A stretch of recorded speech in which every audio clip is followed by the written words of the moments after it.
What is going on, guys? DBG here. In this video, we are going to be doing the top 5 cards that you can pick up for under 5k MT in NBA 2K19 MYTEAM. So in this video, we're going to be doing one player for each position.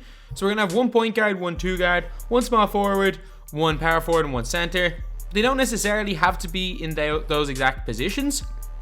So, for example, a two guard that can play really well at the point guard can be ran at the 2.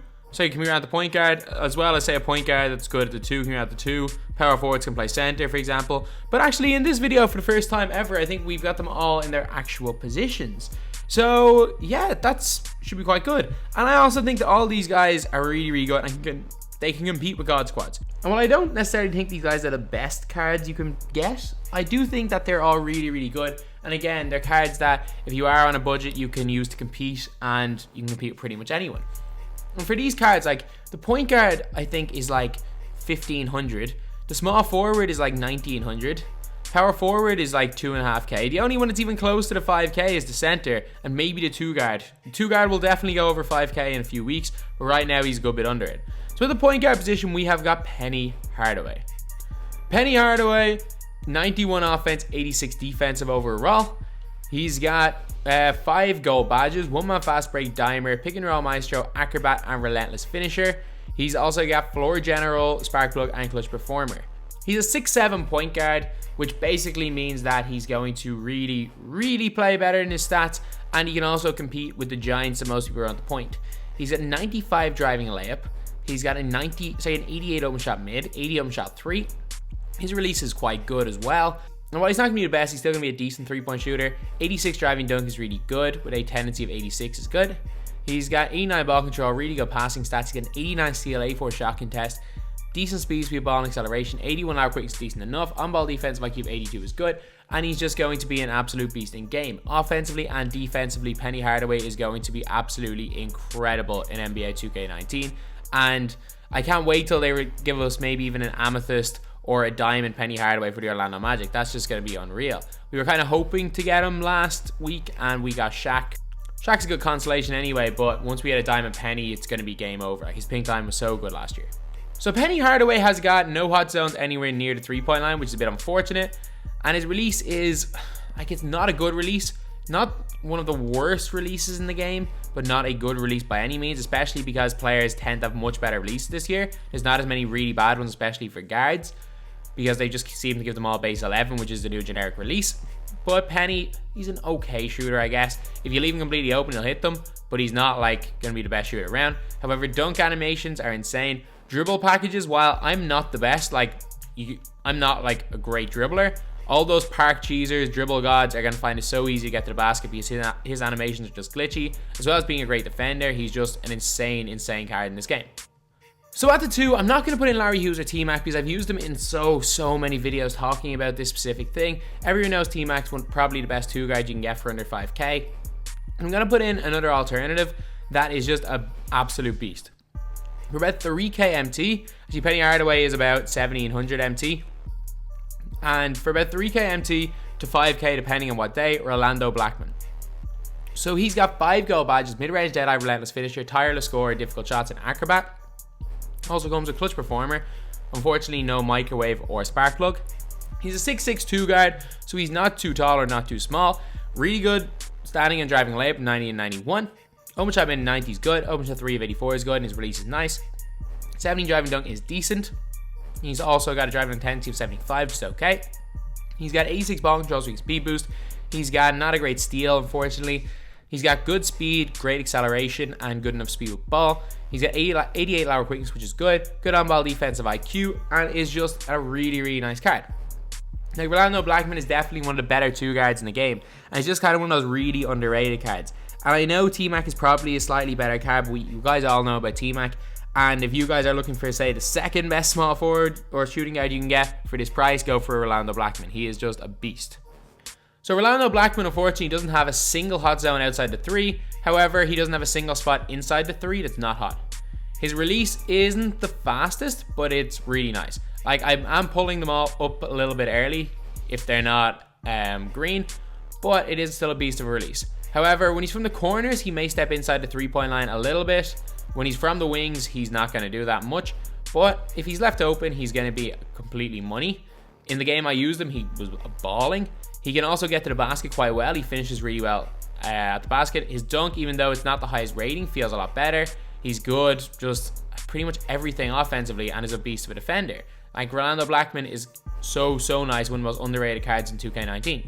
At the 3, I honestly was looking through and I didn't see that many really good ones. Obviously, there's Andre Iguodala, who is a beast, but he was in my best players for under 1K last week, so I don't want to put him in another one of these videos. Caron Butler is a beast as well, but to be honest, actually Bill Bradley is a beast.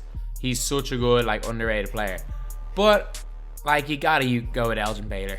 You've got it. If you're looking for the best small forwards at this price, 93 offense, 93 defensive overall. He is literally 1900 MT still. You can get Elgin Baylor still for 1900 MT.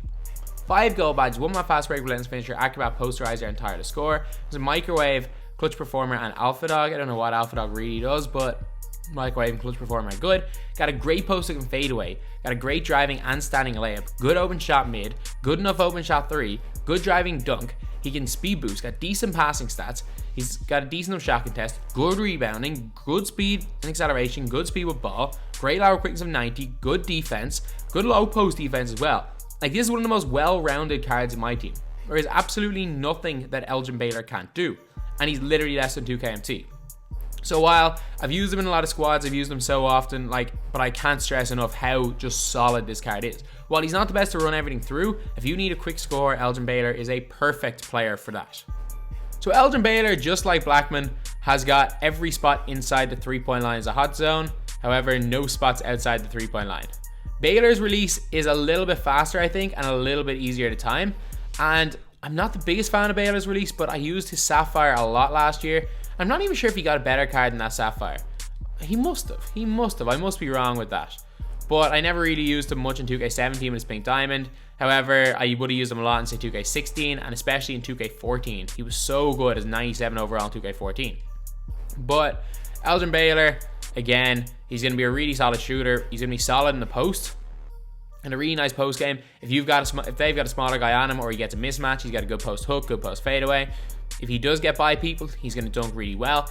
Fairly basic dunk animations, but they're not bad. If you are better dribbling, he can definitely speed boost. Well, so he can speed boost. If you're good at dribbling, he can definitely get to the basket a lot easier than you can when I'm using him. But he's just overall solid. There's nothing Elgin Baylor doesn't do well, and is going to be an absolutely just insane player in my team, and a must-buy player since he's 2K MT. At the 4, we are going to go with an Emerald, and I was going to put in Porzingis, but I'm going to go with E. Jianlian. So E's got 83 offense, 76 defense overall, no badges at all, which is a little bit weird, but he's 7 foot tall, so he's big. He's got 79 post fadeaway, 76 post hook. He's got a standing layup of 88. I love how it says that E is 30 in this card. Because when he played with the Nets, it was from 2008 to 2010, when he was supposedly 24 to 26. But there was always the rumors of him being like 4 years older and faking his age before going into the NBA draft. So it's just kind of hilarious that it's age 30, when at age 30 he wasn't in the NBA. But he's got a 79 post fadeaway, 76 post hook, driving layup 79 is okay. He's got overshot mid 91, overshot 3 of 85 is great with great release. He's got a not great driving dunk and not great standing dunk, but he gets a lot of them just because of speed. He's got great ball control of 78. Like, if you put a shoe and get a coach on E, he can speed boost. It's unreal. 94 block as well is incredible. He's got good enough box here, good enough defense rebounding. He actually gets a ton of boards just because of his athleticism. Great speed ball and acceleration for a 7-foot post player. He's also got 80 lateral quickness. He has 80, so he can guard stretch 4s. I really don't know what they've done with this card, because he was never a great NBA player, but obviously whoever's making these card ratings was one of the people that were present for his chair workout before the draft, when he completely gave the chair work before the Bucks drafted him in the top 10. So he's got no hot zones outside the 3 and a good few inside the 3. His jumper is money. Like, as far as big men go, it's one of the better big men jumpers in the game. I'm not going to say it's one of the best, but it's definitely one of the better ones. Like, I know I'm pulling up all these early, but it's still not, you can even see it, that it's a good release. Speed-wise, he's just super quick. Like, he's got 78 ball control, which is really good. While he can't speed boost, he's got plus 65 in speed, ball, and acceleration, which is good. I think he's got plus 70 in speed and acceleration. He's going to be money shooting. He's got a quick enough first step because he's tall. He's 7 foot, so he's like, obviously he's big. Got an unbelievable block. His dunking is really, really nice and is just so good. Like, he's just glitching it. Weird post fadeaway animation, but that's basically all he's got wrong with him. And this card is 2.5k MT. I don't care that he's an emerald. He is super good, and even like way better than the Tom Chambers in my opinion, who would be like second on this list. And at the 5, we are going with a guy who's about 4,800 MT right now, and it's Vlade Divac. Vlade Divac, 91 offense, 88 defensive overall. He's 7'1", 5 goal badges, hustle rebounder, post spin technician, drop stepper, up and under specialist, and dimer. He's got driving layup of 85, post fadeaway of 90, post hook of 91, standing layup of 95, so all of them are quite good. He's got a great open shot mid of 88, good open shot 3 of 79, and when he's open, he is money. He's got a really nice release, but is a little bit long.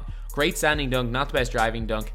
He's got great passing stats, like unreal passing stats. 84 block is good, shot contest 86 is good, especially because he's 7'1". He's got insane rebounding stats, 94, 92, 94. Speed is not good, but it's not absolutely terrible. Lateral quickness is not great. Low post defensive IQ though is good with the high block, and his height, he's going to be an absolute beast of a center. So Divac has got most spots inside the 3 hot, no spots outside the 3. He's got a longer release definitely. However, it's not the most difficult release to green. It's not the most difficult release to time. Especially even the corners, he's money, which is the most important spot for a center. So like if these guys are running with obviously out and out big men, and you have Divac spotting up in the corner, he's going to hit a lot of shots. As a pick and pop jump shooter, he's quite good. While he wouldn't be obviously the best shooter from the wing, he's not a bad one at all. In the post, his post game is really nice. Rebounds really well, got good post hook and fadeaway, and he's big enough that he will just standing dunk on people, even though his rating, it's good, but it's not the best. So like Vlade Divac, one of the most underrated centers in the game, and there was a while where on budget squads I was using Divac over Rafe LaFrance. That is how good this card is, and LaFrance right now is like 8.5k, whereas Divac is about 5k, which is great. So anyways, that's the video. In my opinion, these are the best players at each position you can pick up for less than 5k MT. Obviously T-Mac may go into 2 guard, but I didn't want to talk about T-Mac too much because I've talked about him so often, and he's basically the same as the Emerald, and Rolando Blackman is like almost as good. It's only a tiny difference between the 2 of them. So anyway, yep, that's the video. Thank you guys for watching. Please like, comment, and subscribe.